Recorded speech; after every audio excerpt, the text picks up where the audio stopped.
allegiance to the flag of the United States of America and to the republic for which it stands, one nation, under God, indivisible, with liberty and justice for all.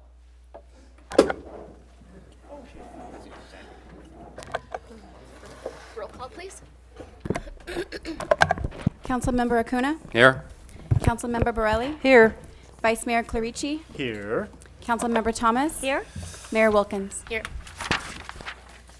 Okay, announcements to the public. A proclamation of the City Council of the City of Placerville declaring October 16th through the 22nd, thank you, 2016 as the Freedom from Workplace Bullying Week of the City in the City of Placerville. Whereas the City of Placerville has an interest in promoting the social and economic well-being of its citizens, employees, and employers, and whereas that well-being depends upon the existence of healthy and productive employees working in a safe and abuse-free work environment, and whereas research has documented the stress-related health consequences for individuals caused by exposure to abusive work environments, and whereas abusive work environments are costly for employers with consequences including reduced productivity, absenteeism, turnover, and absentee injuries. And whereas protection from abusive work environments should apply to every worker and not be limited to legally protected class status based only on race, color, gender, national origin, age, or disability.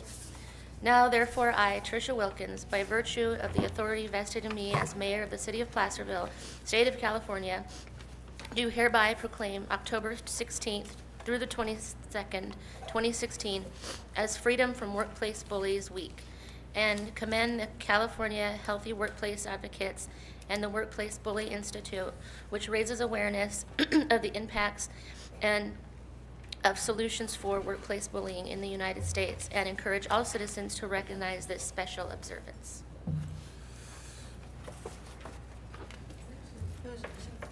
Do we have, did she?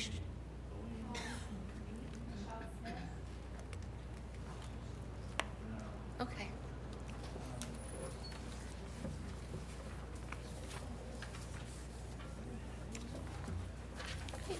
3.2, Monument Garden Recognition. Thank you, Madam Mayor. I'd just like to take a few moments to take this opportunity to thank Community Pride volunteers who assisted in the moving of the historic bell back to Bedford and Main Street. A special thanks goes out to Joe and Michelle Padroni, Jeff Bodel of Sierra Tire, Deb Power, and Kathy Lishman for coordinating that effort to get the bell back up. I think it looks fabulous, and now we're on to getting the monument in place. So we're moving right along. I really appreciate all their efforts. Completely community effort, very little assistance on the part of the city, and it's just great to have such great volunteer support.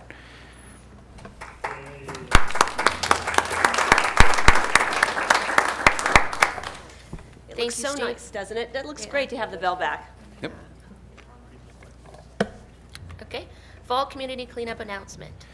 Yes, secondly, I just wanted to mention that Saturday, October 15th, from 8 a.m. to 1:30 p.m. At Placerville Station, we're having a community cleanup day. El Dorado Disposal is providing all the free bins for depositing trash. It must be bagged. We're also going to accept general recycling, yard waste, metal objects, and appliances. Snowline Hospice will also be there on site to accept tax-deductible donations of gently used items and electronic waste. So we encourage you all to come out. If you have any further questions, you can call our office at 642-5232.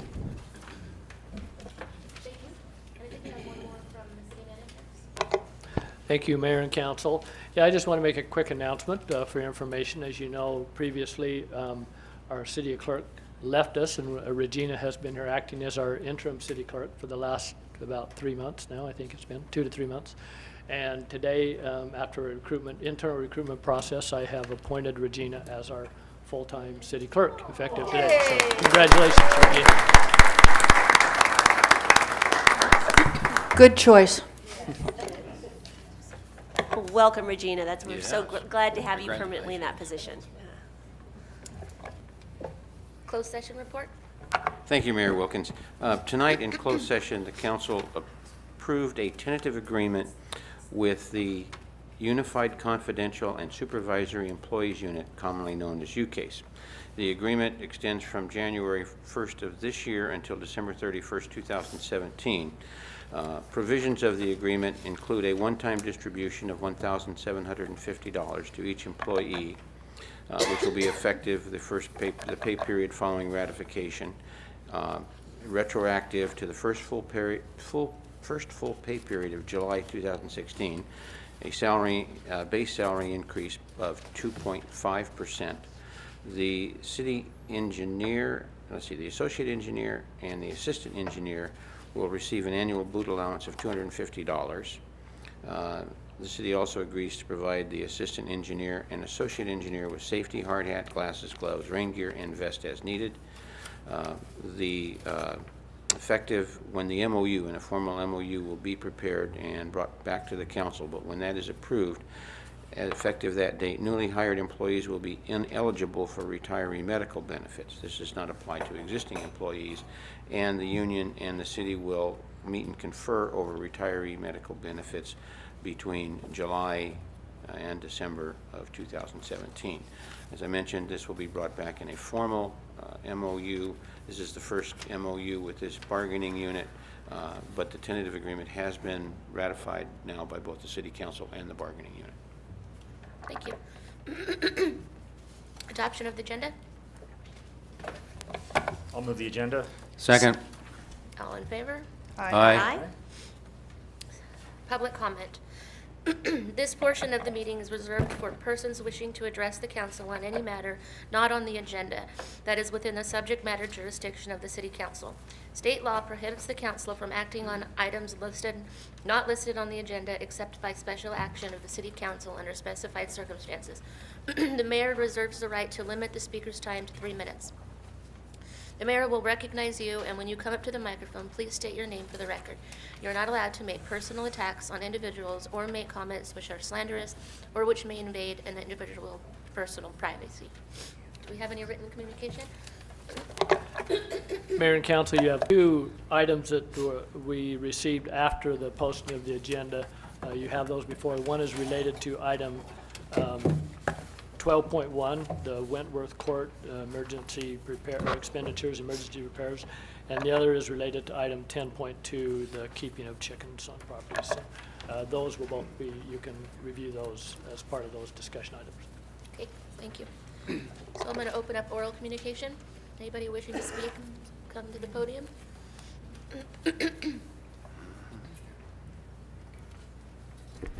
Sue Rodman, resident of Placerville, and I'm wondering if we're making any progress towards getting bicycle tie-downs or bicycle racks where we can secure bicycles downtown.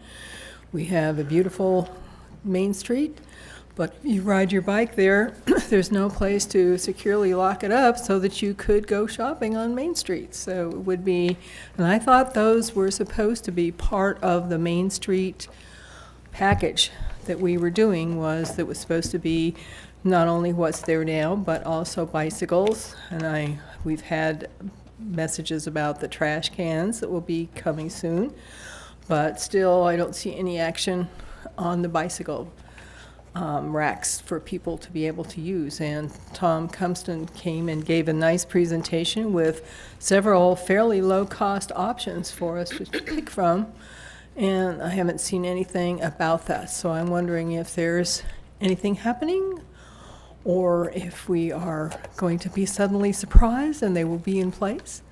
So please take that into consideration. Thank you. Would anybody else like to speak? Okay, I'm going to close public comment. And we have the consent calendar. All matters listed under the consent calendar are considered routine and will be enacted by one motion by roll call vote unless any member of the council wishes to remove an item for discussion. The reading of the full text of all resolutions will be waived unless a council member requests otherwise. Madam Mayor, I'll be abstaining from item 8.7 as I have a conflict.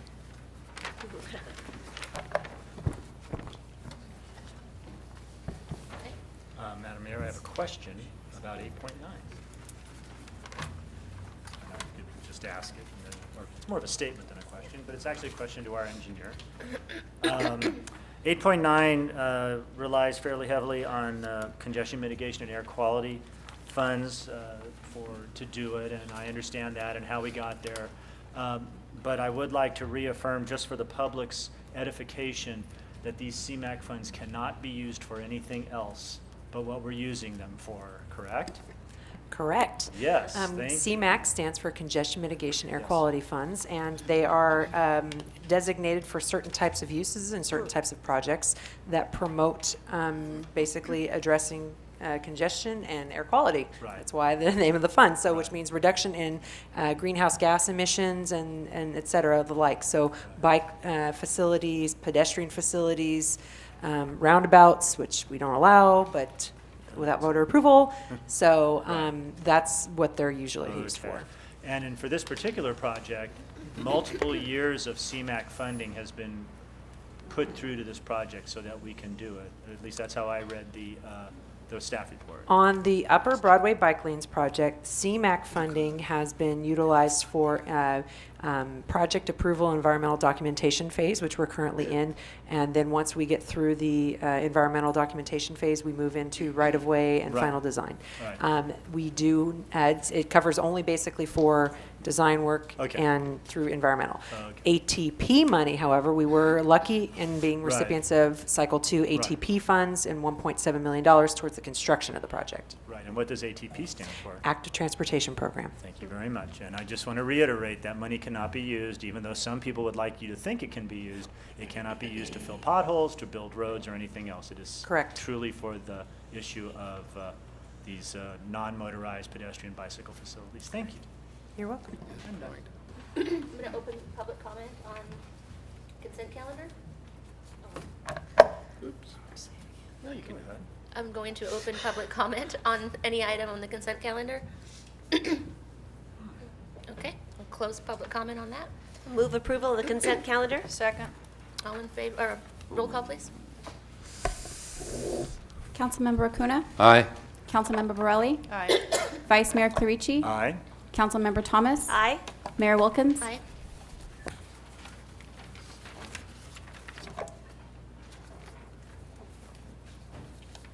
Item 10.1, waive the second reading of an ordinance adding Chapter 23 to Title I of the Placerville City Code relating to emergency organization and functions and adopt said ordinance. Thank you, Madam Mayor. The City Council, at its meeting of August 23, 2016, introduced the Emergency Organization and Functions Ordinance and waived its first reading. The purpose of adding Chapter 23 to Title I of the Placerville City Code is to provide legal authority for the city manager, chief of police, fire chief, and other public safety officials to act and invoke orderly protocols within the city's emergency operations plan. During the event of an emergency within the city, city responses to declared emergencies will be in accordance with the Standardized Emergency Management System, SEMS, and National Incident Management System, NIMS. Standards to ensure the most orderly and safe response, ensure a seamless operation with the county and state offices of emergency services, and maximize the chances of reimbursement funding sources following major responses. The language and legal context of the ordinance mirrors many other local jurisdictions and the State of California's Emergency Services Act. The proposed Emergency Organization and Functions Ordinance is attached for review. There is no cost and no budget impact, and I recommend you waive the second reading of the ordinance, adding Chapter 23 to Title I of the Placerville City Code relating to emergency organization and functions, then adopt said ordinance. Thank you. Any questions from council? Okay, I'll open public comment on item 10.1. And I will close public comment. I'll waive the second reading and go ahead and move for approval of said ordinance. Second. All in favor? Aye. Item 10.2. Introduce and waive the first reading of an ordinance amending Title 10, Placerville zoning ordinance, Chapter 4, general resolutions, adding Section 10.4.18, keeping of chickens to the city code. Mr. Rivas. Thank you, Madam Mayor, members of the council. To start with, the keeping of chickens currently is not permitted within the city limits on residentially zoned parcels, with the exception of the estate residential zone, which allows for agricultural uses such as raising, grazing of livestock, poultry, and other animals, and the single-family residential acre zone, which allows for raising of crops and fruits and keeping of animals up to 2 hoofed animals, which includes horses, cows, etc. Staff is aware that a number of residential properties currently within the city harbor chickens, both hens and roosters, that are in violation of our zoning ordinance. The first draft of the Keeping of Chickens ordinance was considered by the Planning Commission back in September 1st of 2015. Staff considered those comments received from the public and from individual commissioners, and a second draft ordinance was prepared and considered by the Planning Commission last July 19th of this year. The Commission recommended the draft ordinance as provided as Exhibit A in your staff report, but that Exhibit A does show modifications that have been subsequently made by staff that reflect comments made from the Chief of the El Dorado County Animal Services. Those modifications are shown as underlined and strikeout.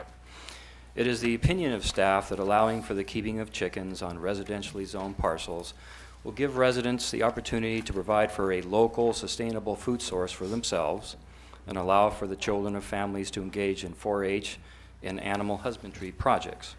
The keeping of chickens has become more commonplace as many cities throughout California have amended their ordinance codes to allow for the keeping of chicken hens. As far as the concerns that have been expressed at the various public hearings, these included that have been clarified in the ordinance are setbacks, chicken coop construction standards, consideration of the number of chickens that may be kept, which is now 6, and visibility from a public street.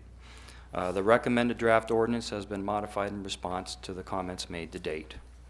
One other item that we did attach is a copy of the Keeping of Chickens in the City of San Diego fact sheet. Staff provided this for the council to have a look because staff will propose creating a similar type of public brochure should this ordinance be adopted. So to go real briefly with the code itself, I just want to highlight some of the changes that I mentioned that were made. If you turn to page 3 of the ordinance, you'll see under 2B, second sentence, it originally stated the interior of any closure shall include nexting boxes 3 to 5 square feet shall be available for each chicken. We just deleted shall be available. And then on 2E on the same page, enclosure shall maintain at least 20 feet from any property line. We've also added and from any structure used for human habitation.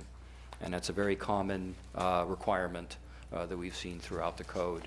And that's made sure that there's a safe and sanitary separation from a habitable dwelling from a chicken coop. And then the last change we made is the very bottom of page 3 under F. All animals shall be treated in a humane manner at all times. Persons engaged in animal abuse or otherwise in violations of, and we've added sections 597 and or 597.1 of the California Penal Code and stricken 597F. And that was per the chief of the El Dorado County Animal Control that says those are the 2 code sections that we would then enforce should somebody be mistreating their chickens. So with that, staff is recommending that the council introduce and waive the first reading of an ordinance amending Title 10 of the Placerville Zoning Ordinance, Chapter 4, General Regulations, adding Section 10-4-18, the keeping of chickens to the city code. That concludes staff's report. I'll be happy to answer any questions you have at this time. Thank you. Are there any questions from council? I don't have questions. I have a statement, but I'll wait until Till public comment? Okay, I'm going to open public comment on 10.2. Hi, my name is Sierra Nafoff, and I'd like to thank the council and the mayor to hear about this ordinance. I just wanted to reflect briefly about what having chickens and going through this process of getting this ordinance on the table has been like for me and my family. my chickens are kind of like my own babies and everything. They have their own names, and they've taught me and my sister a lot of responsibility, a lot of caretaking, and you realize that they're much more intelligent creatures than they might seem on the movies and TV shows. It takes a lot of time and a lot of care and affection, and they've taught us a lot. And also this process has taught us a lot about our neighbors and being able to talk to them. When this first began, when we got a public nuisance issue about our rooster and our chickens, we went around the neighborhood and collected 60 or so signatures from our neighbors saying they felt okay with us having chickens, and we got to know some of them, and it's been overall a positive experience. And I just wanted to reflect on that, and I want to say thank you for taking this on. So, bye. Thank you. Thank you. Madam Mayor, just briefly, I want to say that I received some documents from Sierra with some signatures and some other things. I'll make some copies for the 5 of you, but I do have this if you want to see it now. Okay, thank you. Anybody else like to speak on 10.2? Good afternoon. I'm their next door neighbor, and I've been seeing how those chickens are treated, and actually if the rooster is a problem, that's my fault, because I told them they need to get a rooster to get those chickens to lay some good eggs. But the way they treat those chickens, the way that the yard's kept up, and they, like she said, I mean, they all have names, and I had some run-ins with the rooster, and we figured that all out, and we're all good friends now. He doesn't bother me anymore. But anyway, I hope you can adopt a resolution and let them have their chickens and the rooster, because I like Rupert. He's a really pretty rooster. So thank you very much. Thank you. Roosters get a bad knock.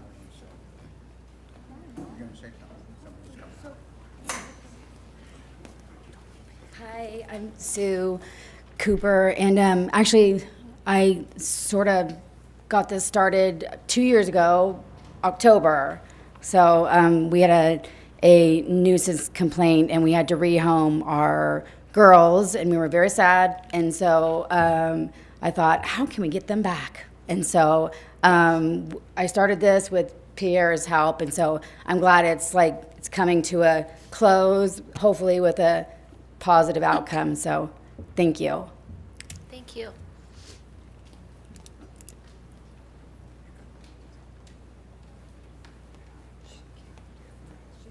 Hello, my name is Kristen Lacey. I'm actually not a resident of Placerville City, but my property's right up next to it. I'm on an R2A. I do legally have chickens.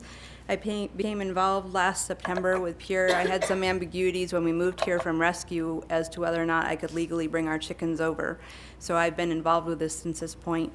What they say about chickens is true. They're actually much more intelligent than people think. I have a master's in electrical engineering, and I used to work for Cal ISO, and we have chickens at home, and we have other animals.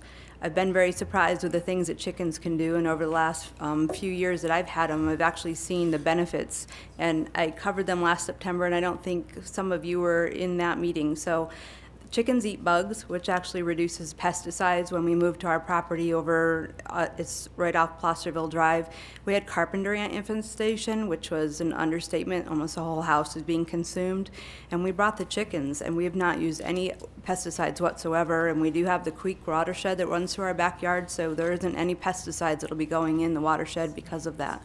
They also eat all the surplus scraps. They will eat pretty much anything you put out there, and they're a little bit disgusting in what they'll eat, but that keeps any of our food from going into the waste and the receptacles, and it doesn't end up into the landfills. We really have a very small container of garbage that goes out each week for a family of 4, and that's it. I have 2 children with me, both FFA members. One graduated a couple years from Ponderosa, and one is actively right now, and he has his project as the FFA and learning how to be responsible for them. And the overall being able to supply your own food supply and having some control, I'm not sure if you're aware, last year in 2015, there was actually a very large egg shortage in America, and there was 47 million chickens that were actually put down from the avian flu in the Midwest, which caused such a shortage in the United States of 28 million eggs a day. They started importing eggs from the Netherlands, and the prices spiked quite a bit. It's because of the conditions that those birds are in the very close quarters, and that allows diseases to propagate through very, very easily. we have enough space and we don't have disease issues. The chickens are clean, we raise them organically, and I know where our eggs come from, and we know the kind of the cycle of life they go through. So that's what I wanted to talk about, just on the pros of chickens. On the logistics, I'm on an R2A. We followed the El Dorado County guidelines, and we have our chicken coop is 10 feet from a neighbor's line, not 20 feet. If you look at a regular residence, if you're 20 foot away from a house and you're also 20 feet away, that kind of puts you in a center space.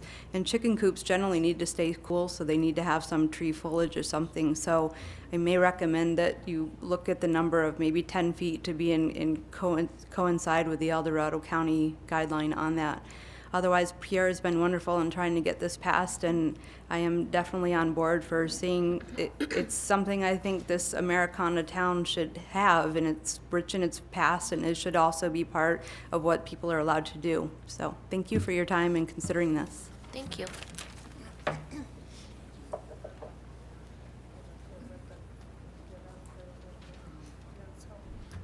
Good evening.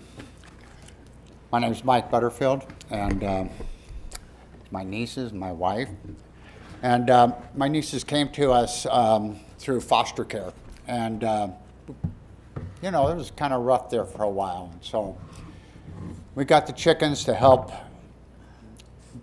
them to get out of their shell, to help them try to cope with a lot of things and negatives that they've had in their life. And they've become very acclimated with these birds.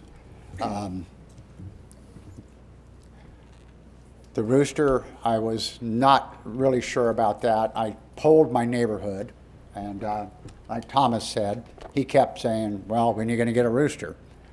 My neighbors love the rooster, and so I would like to be able to, if we possibly can, keep that rooster with our flock.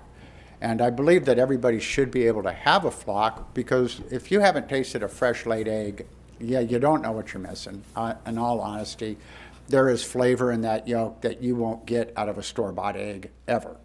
And it's taught the girls a lot about animal husbandry and taking care of them. Besides, come on, we're a gold rush town. This is like part of our heritage also. So I'd like to thank you for your time. Thank you. Would anybody else like to speak?